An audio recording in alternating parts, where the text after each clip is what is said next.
नमस्कार दोस्तों, मैं वैभवंश राज आपका स्वागत करता हूं तक्षशिला ट्यूटोरियल के ऑनलाइन चैनल पे।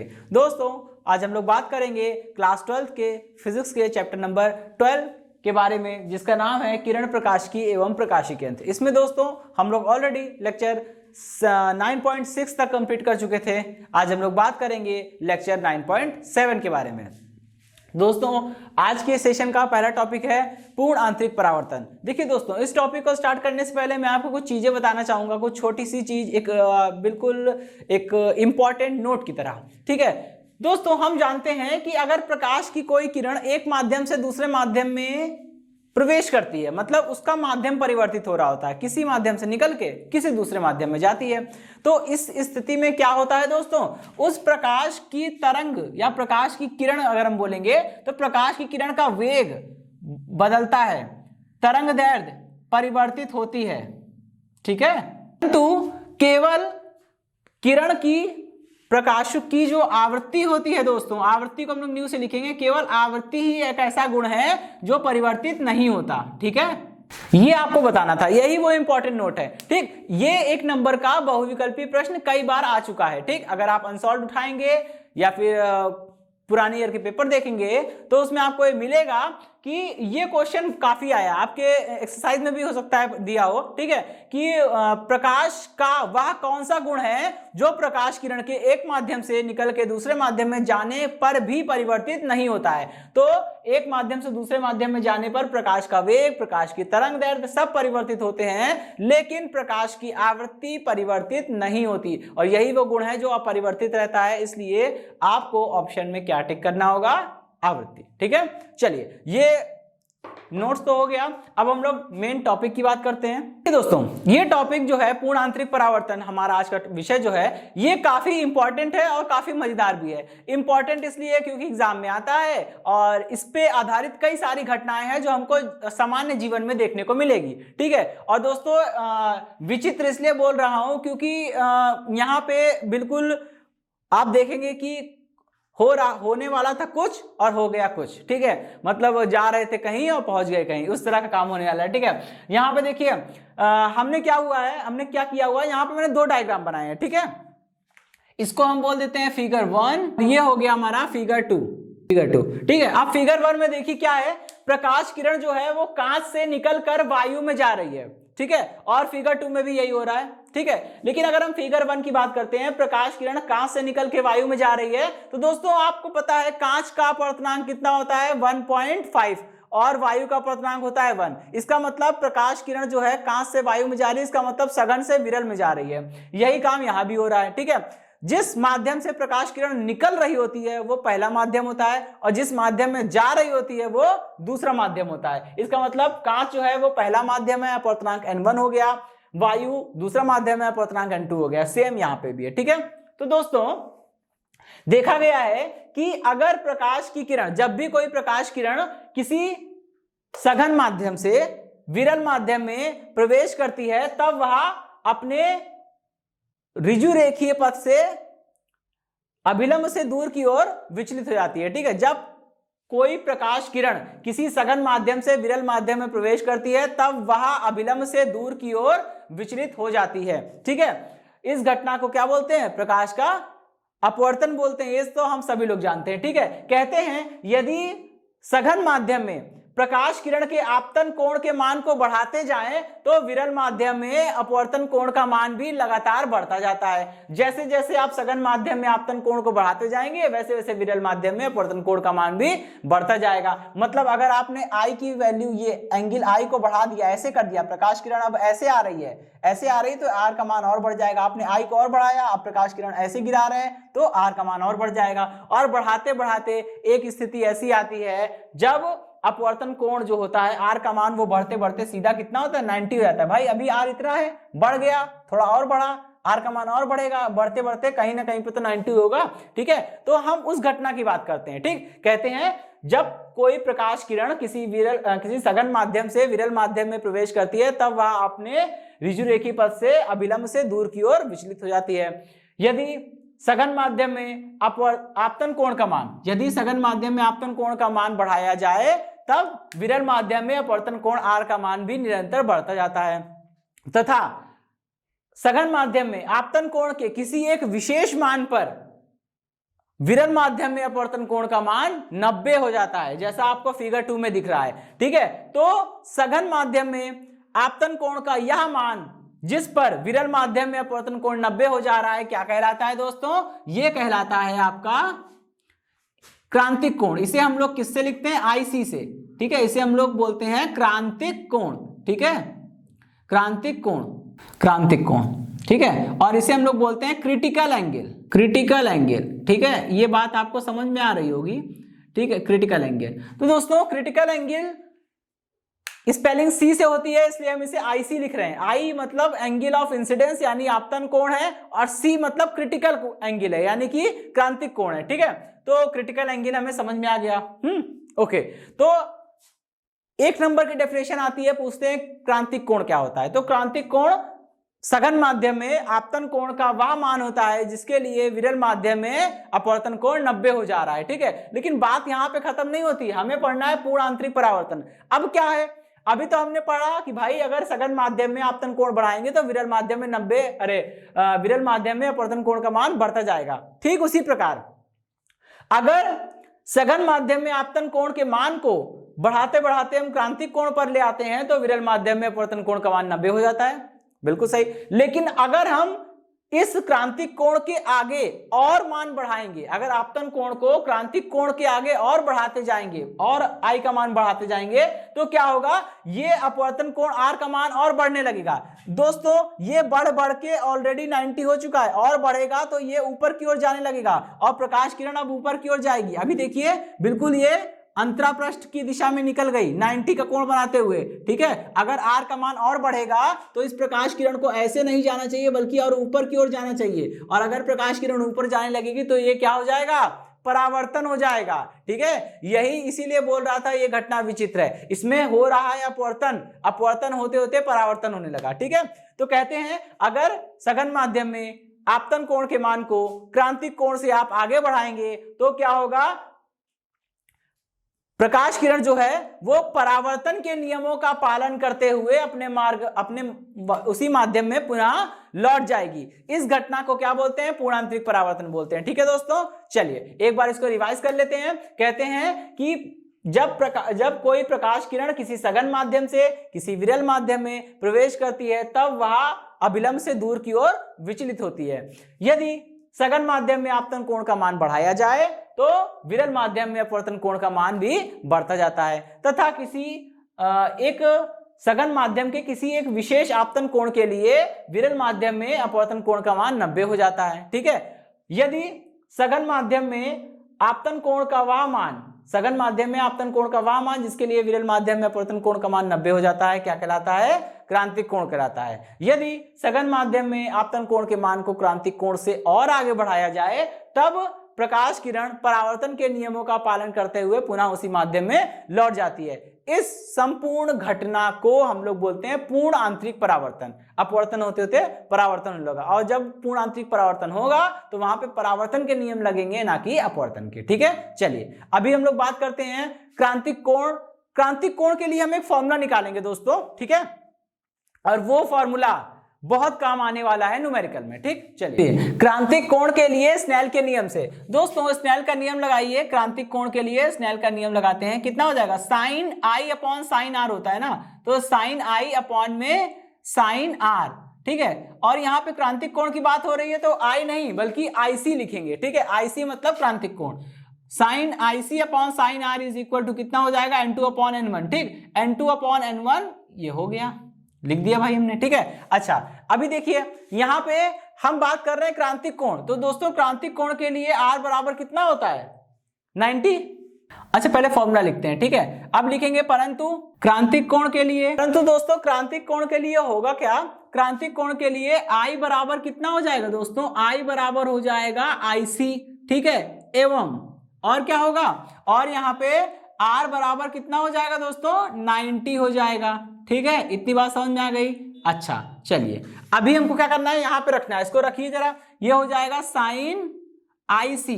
ठीक है, साइन आईसी अपॉन में साइन आर तो 90 है ना, तो यहाँ पे 90 हो गया, is equal to n2 upon में n1।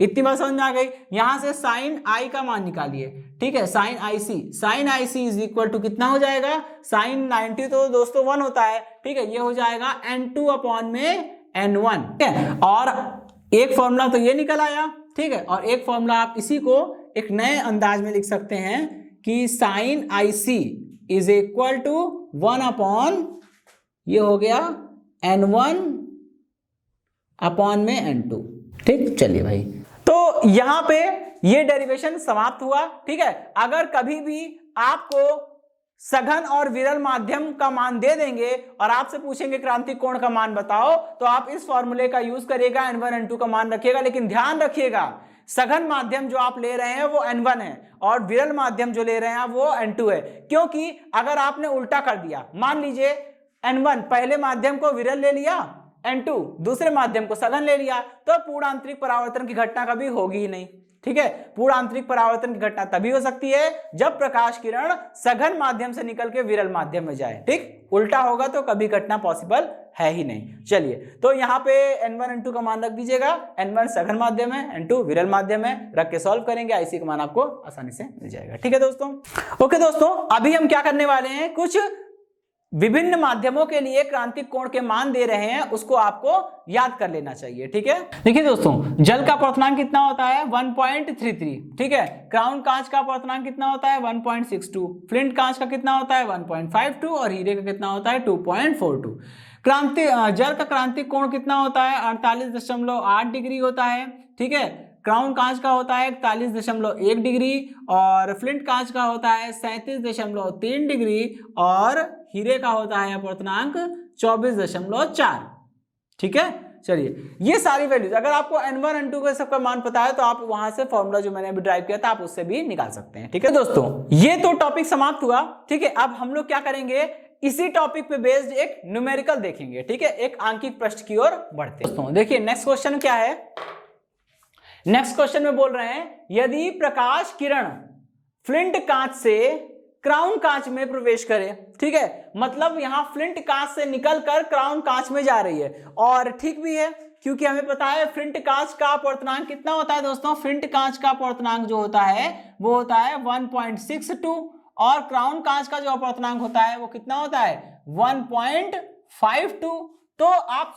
देख पा रहे हैं कि प्रकाश किरण फ्लिंट कांच से निकल रही है जिसका अपवर्तनांक ज्यादा है और क्राउन कांच में जा रही है जिसका अपवर्तनांक कम है। तो सही है, क्योंकि ये क्रांतिक कोण या पूर्ण आंतरिक परावर्तन जैसी घटनाएं तभी होती है जब प्रकाश किरण निम्न अपवर्तनांक वाले माध्यम से उच्च अपवर्तनांक वाले माध्यम में जाती है, यानी कि सघन से विरल में जाती है, ठीक है। सघन माध्यम से उच्च अपवर्तनांक वाले से निम्न अपवर्तनांक वाले में जाती है, सरल से विरल में जाएगी तभी ये घटना होगी, सही भी है। तो चलिए क्रांतिक कोण का मान निकालिए। क्रांतिक कोण का मान निकालने के लिए हमने फॉर्मूला पढ़ा है कि एक फॉर्मूला होता है sine I C is equal to कितना होता है n2 अपॉन n1, ठीक है, n2 अपॉन n1 होता है, यहां रख दीजिए। तो कितना हो जाएगा, ये हो जाएगा साइन आई सी। अब देखिए दोस्तों, यहां पे n1 क्या है, सॉरी n1 है पहले माध्यम का अपवर्तनांक, पहला माध्यम सघन होता है, और n2 है दूसरे माध्यम का अपवर्तनांक जो कि विरल होता है। यहाँ पे विरल माध्यम है क्राउन, ठीक है। तो और वैसे भी यहाँ पे हमको पता है कि जिस माध्यम में प्रकाश किरण जा रही है वही हमारा दूसरा माध्यम है, और ये कह रहे हैं कि फ्लिंट कांच से निकलकर क्राउन कांच में जा रही है। तो वैसे भी देखिए तो दूसरा माध्यम कौन सा हो गया, क्राउन कांच, ठीक है, और पहला माध्यम हो गया फ्लिंट कांच। और आप वैसे भी देख सकते हैं कि n1 का मान हमेशा ज्यादा होना चाहिए, n1 सघन माध्यम होना चाहिए, और दोनों में सघन कौन है 1.62, ठीक है, यानी फ्लिंट कांच सघन है। खैर सारी वैल्यू रखते हैं। तो क्राउन कांच दूसरा माध्यम है, उसकी वैल्यू हो जाएगी 1.52 और सघन माध्यम पहला माध्यम है सघन माध्यम 1.62, ठीक है। इसको आप रख के सॉल्व करेंगे तो कितना आएगा, ये हो जाएगा दोस्तों 0.93, ठीक है। दोस्तों यहां से आप IC की वैल्यू निकाल सकते हैं, IC is equal to sine inverse कितना हो जाएगा 0.93। देखिए दोस्तों इसकी वैल्यू जो होगी वो बिल्कुल जेन्युइन आ रही है। कैसे पता चला, क्योंकि यहाँ पे साइन IC की वैल्यू 1 से कम है, और सही है, हमको पता है कि साइन की वैल्यू, साइन थीटा की वैल्यू -1 से +1 के बीच में होती है, और ये -1 से +1 के बीच में है, तो ये सही वैल्यू आ रही है। अगर 1 से ज्यादा आता है तो हम समझते कुछ गलत है, ठीक है, लेकिन ये बिल्कुल परफेक्ट है, ठीक है दोस्तों। तो IC यानी कि क्रांतिक कोण का मान कितना हो जाएगा, साइन इनवर्स 0.93। ठीक है। ओके दोस्तों, अब हम लोग आगे बढ़ते हैं और बात करेंगे पूर्ण आंतरिक परावर्तन के कुछ उपयोग। ठीक है, हम ये जानेंगे कि पूर्ण आंतरिक परावर्तन के दैनिक जीवन में क्या उपयोग है और बाकी सारी चीजें। ठीक है, उसमें से कुछ चीजें इंपॉर्टेंट भी होगी, वो मैं आपको बताऊंगा, उसको आप खास तौर से तैयार कर लीजिएगा। ठीक है दोस्तों, देखिए अब हम बात करेंगे हीरे की। ठीक है, आप सभी जानते हैं दोस्तों कि हीरा जो होता है, हीरे के बारे में पहले हम लोग कुछ सामान्य सी बातें सुन लेंगे। ठीक है, देखिए दोस्तों, हीरा जो है, ठीक है, वो एक प्रकार का पदार्थ है जो हमारे यहाँ पाया जाता है। ठीक है, बेशकीमती है, बहुत ज्यादा वैल्यूएबल है, हम सभी जानते हैं। क्यों? क्योंकि इसको आप जानते होंगे काफी कॉस्टली होता है। ठीक है, तो ये क्या है, ये ज्वेलरी में भी काम आता है और बाकी कई जगह पे इसका यूज हो सकता है। ठीक, अच्छा, और इसके बारे में सबसे इंटरेस्टिंग फैक्ट जो है वो ये है दोस्तों, आपको हीरे के लिए कोई भी सिंबल आपको नहीं मिलेगा। पीरियोडिक टेबल में हीरे के लिए आपको कोई भी सिंबल नहीं मिलेगा, क्योंकि हीरा क्या है, वो कोई अलग नहीं है, कुछ स्पेशल टाइप की चीज नहीं है, वो कार्बन का ही क्या है, एक अपर रूप है। अपर रूप का मतलब एलोट्रोप। एलोट्रोप क्या होते हैं दोस्तों? अपर रूप कहें या एलोट्रोप कहें, ठीक है, कार्बन के बहुत सारे एलोट्रोप हैं, बहुत सारे अपर रूप है, जैसे ग्रेफाइट, ठीक है, और ये हीरा हो गया। ठीक है, ये सभी क्या है, ये सब उसके अपर रूप है। अपर रूप वो होते हैं दोस्तों, वे सभी पदार्थ अपर रूप कहला सकते हैं जिनके रासायनिक गुण सेम हो लेकिन भौतिक गुण सबके अलग अलग हो। ठीक है, अगर आप बात करेंगे हीरे की, ग्रेफाइट की और कार्बन की, ठीक है, तो आपको तीनों के भौतिक गुण अलग अलग मिलेंगे लेकिन रासायनिक गुण सेम होंगे। ठीक है, चलिए, और दूसरी बात, ये जो हीरा होता है, ठीक है, वो काफी चमकता है, काफी चमकदार होता है। ठीक, जरा सी उसमें प्रकाश की किरण, मतलब लो लाइट में भी वो इतना ज्यादा चमकेगा, इतना ज्यादा शाइन करेगा कि आप उसे देखेंगे तो कहेंगे कि क्या है। ठीक है, तो यहां पे देखिएगा, ये हीरा क्यों चमकता है, कैसे चमकता है, उसको हम लोग यहाँ पे इस टॉपिक में समझने का प्रयास करेंगे। ठीक है दोस्तों, देखिए सच्चाई है हीरे के बारे में, एक फैक्ट है ये कि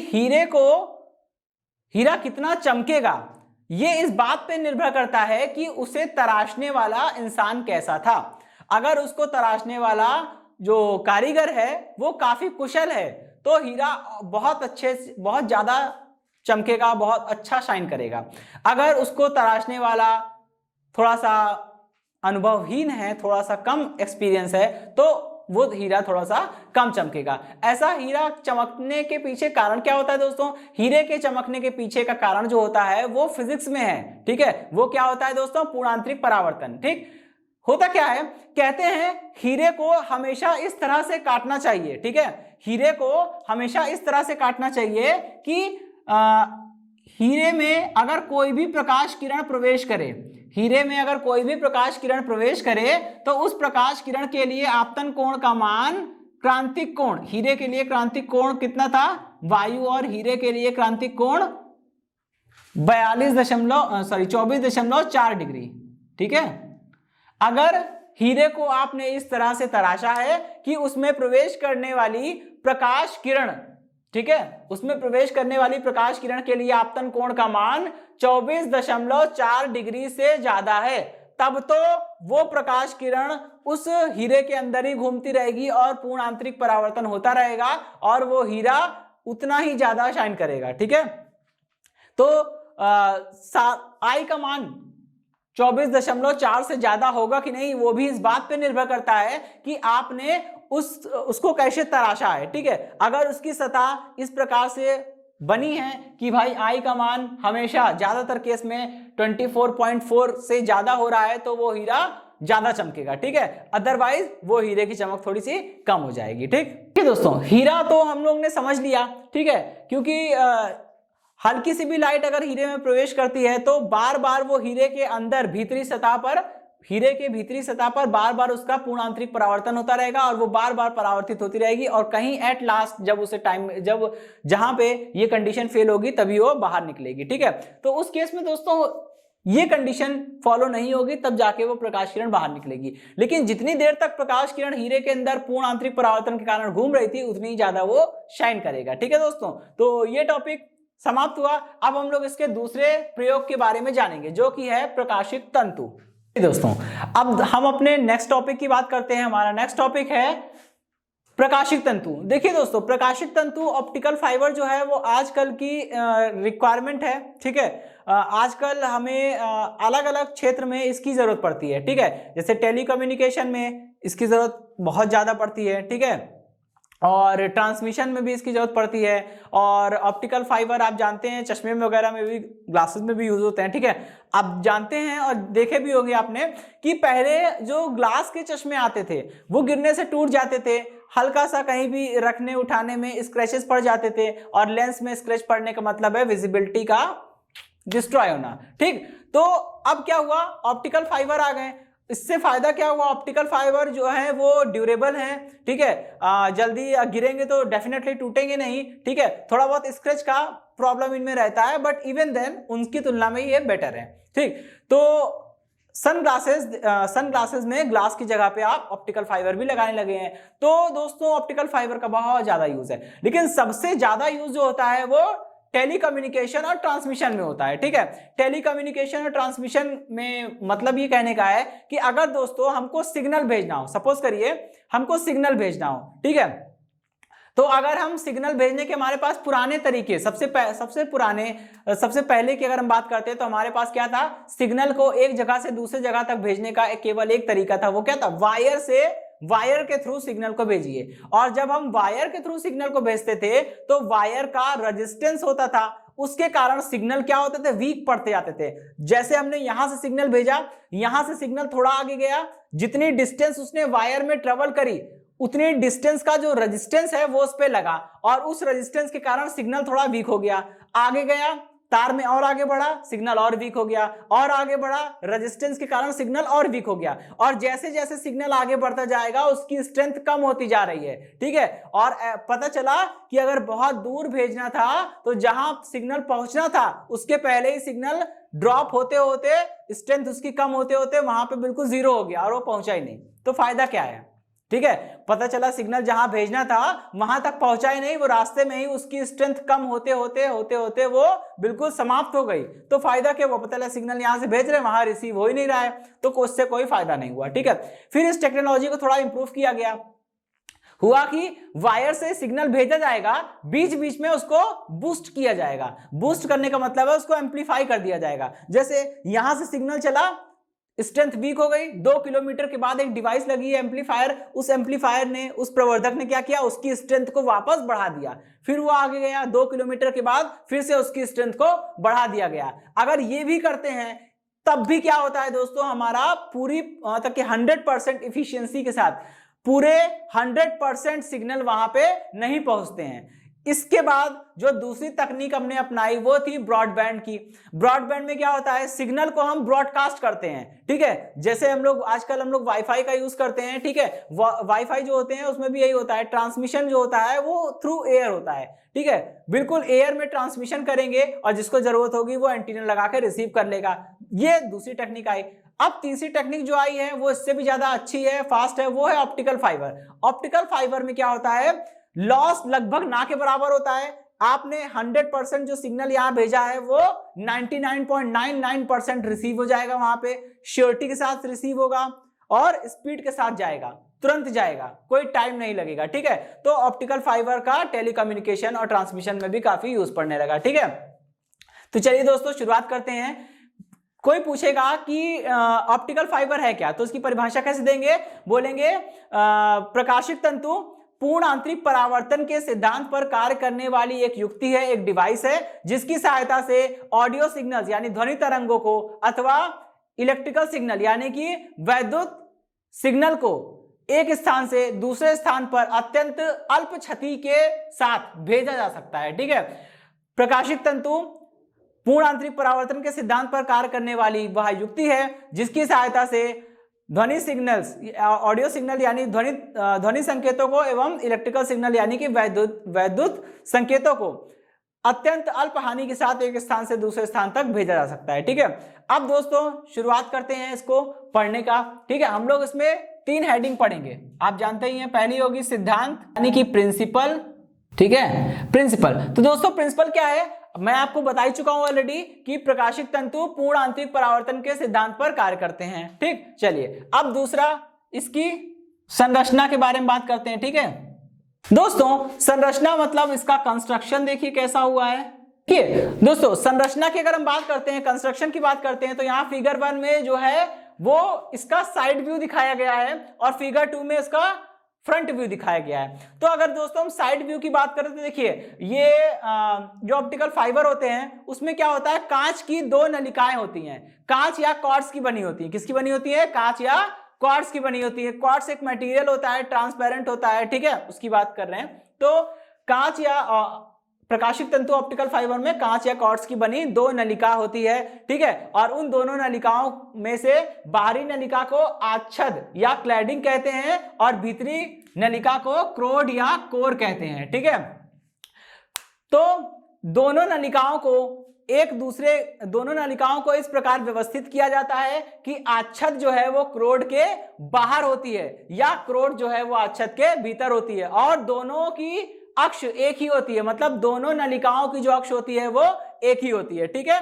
अच्छा, और दोस्तों इसमें जो क्रोड होता है, क्रोड का अपवर्तनांक जो होता है वो हमेशा क्लैडिंग की तुलना में ज्यादा होता है, ठीक है। कोर का अपवर्तनांक यानी भीतर वाली नलिका का जो अपवर्तनांक होता है वो हमेशा बाहर वाली नलिका आच्छद की तुलना में ज्यादा होता है, क्योंकि ऐसा अगर नहीं होगा तो सिग्नल ट्रांसमिट होते समय पूर्ण आंतरिक परावर्तन की घटना नहीं होगी। अभी हम लोग एक और फिगर बनाएंगे, फिगर नंबर 3, तब उसकी क्रियाविधि को अच्छे से समझेंगे और तभी आपको यह समझ आएगा कि मैं ऐसा क्यों कह रहा हूं कि क्रोड का अपवर्तनांक ज्यादा होना चाहिए और आच्छद का कम होना चाहिए। मान लीजिए अगर क्रोड का अपवर्तनांक हम लोग CO बोल दे रहे हैं, NCO, और आच्छद का अपवर्तनांक हम लोग NCl बोल रहे हैं, तो इसका मतलब यहां पे एक चीज हमें दी हुई है, क्या कि क्रोड का अपवर्तनांक ज्यादा है, ये मैं बोल रहा हूं, NCO का अपवर्तनांक ज्यादा है और आच्छद का अपवर्तनांक कम है, यानी NCl जो है वो कम है, ठीक। ये मैं क्यों कह रहा हूं, जब हम लोग क्रियाविधि पढ़ेंगे तब हम लोग जान जाएंगे। अच्छा, अगर आप इसको सामने से देखेंगे तो ये कुछ इस प्रकार का दिखेगा कि बीच में एक वायर होगा और साइड साइड में यहां पे एम्प्टी स्पेस होगा, ठीक, और ये आउटर ट्यूब है, ये बाहरी नलिका है, ये इनर ट्यूब है, आंतरिक नलिका, ठीक है। चलिए तो अभी वर्किंग में दोस्तों हमको क्या करना पड़ेगा, एक डायग्राम बनाना पड़ेगा, ठीक है। तो मैं थोड़ा सा ये तीनों पॉइंट रफ करता हूं और इतना पोर्शन रफ करता हूं, यहां पे हम लोग अपना डायग्राम बना लेंगे। देखिए दोस्तों, यहां पे जो मैंने फिगर 3 बनाया है इसको फिगर 3 नाम दे दे रहा हूं, ठीक है। ये हो गया फिगर 3 और ये हमारा फिगर 1 था, ये हमारा फिगर 2, ठीक है।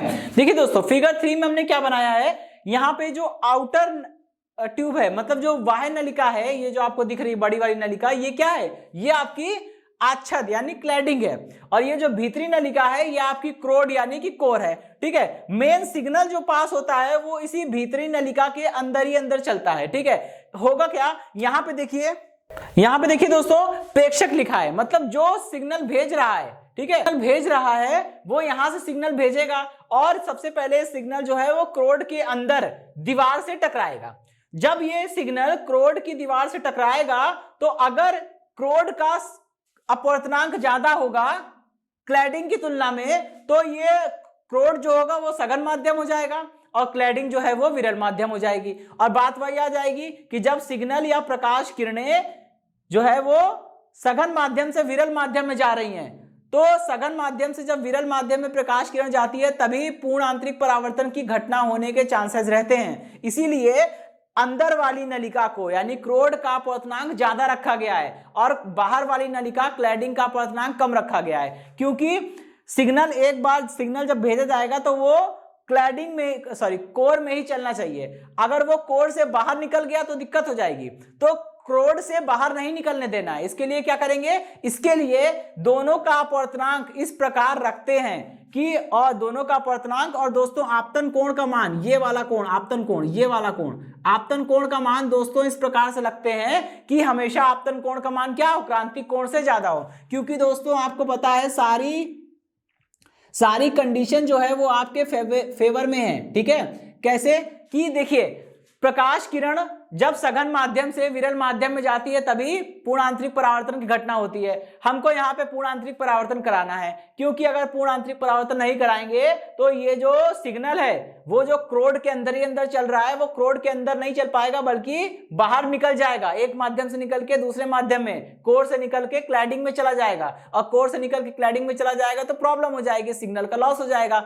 इसको बचाने के लिए हमने क्या किया है, पहली बात तो क्रोड का अपवर्तनांक ज्यादा रखा है और क्लैडिंग का कम। इससे क्या होगा, भीतर वाला माध्यम जो है वो सघन हो जाएगा, बाहर वाला माध्यम जो है विरल हो जाएगा। अगर प्रकाश किरण बाहर निकलेगी भी तो क्या होगा, सघन से वो विरल में जा रही है। और दोस्तों सघन से विरल में जाने के लिए हमारा एक घटना होती है सघन से विरल में, पूर्णांतरिक परावर्तन। अब हम क्या करेंगे, दूसरा काम हमने ये किया है कि हमेशा प्रकाश किरणों को या सिग्नल को इस तरह से भेजेंगे और ऐसा इंतजाम करेंगे कि आपतन कोण का मान हमेशा क्रांतिक कोण से ज्यादा हो, क्योंकि जैसे ही आपतन कोण का मान क्रांतिक कोण से ज्यादा होगा तो प्रकाश किरण सघन माध्यम से निकल के विरल माध्यम में जाएगी ही नहीं, बल्कि पूर्ण आंतरिक परावर्तन के कारण वो बार बार परावर्तन के नियमों का पालन करती हुई अपने ही माध्यम में लौट जाएगी।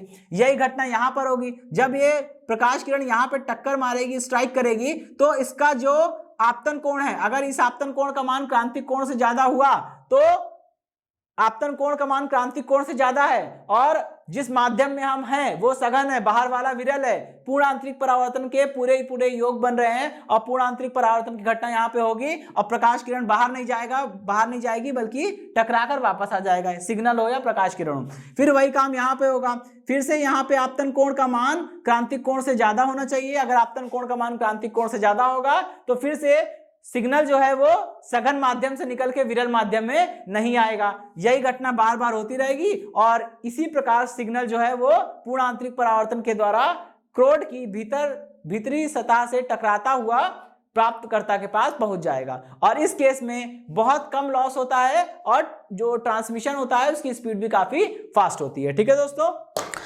इसलिए दोस्तों ये सारा काम किया गया था और मैं जो आपको बता रहा था कि क्रोड का अपवर्तनांक ज्यादा रखना है, क्लैडिंग का कम, उसका कारण ये था। ठीक है दोस्तों, तो इसी प्रकार तो ये तो समाप्त हो गया। अब इसके उपयोग के बारे में बात कर लेते हैं फटाफट। ठीक है, इसका उपयोग मैं आपको बता ही चुका हूं, टेलीकम्युनिकेशन में है, ट्रांसमिशन में है और मतलब कि आई ग्लासेस को, सन ग्लासेस को या फिर आई ग्लासेस को भी ये रिप्लेस कर सकता है। ठीक है, और इसका दोस्तों इस्तेमाल डेकोरेशन में भी खूब होता है। ठीक है, डेकोरेशन में भी इसका खूब इस्तेमाल होता है। आप देखते होंगे जितने भी आजकल फ्लावर पॉट वगैरह, जो फ्लावर पॉट हो गया और जो लाइट्स वगैरह होती है हम लोग किसी भी ओकेजन में लगा लेते हैं। ठीक है, वो भी उसमें भी ऑप्टिकल फाइबर का यूज किया जा रहा है। ठीक है दोस्तों, तो इसके यूज काफी हो गए। ठीक, तो दोस्तों ये इसी टॉपिक के साथ ये सेशन समाप्त होता है। इस सेशन से जुड़े नोट्स प्राप्त करने के लिए डिस्क्रिप्शन में दिए गए लिंक पर जाके क्लिक कीजिए।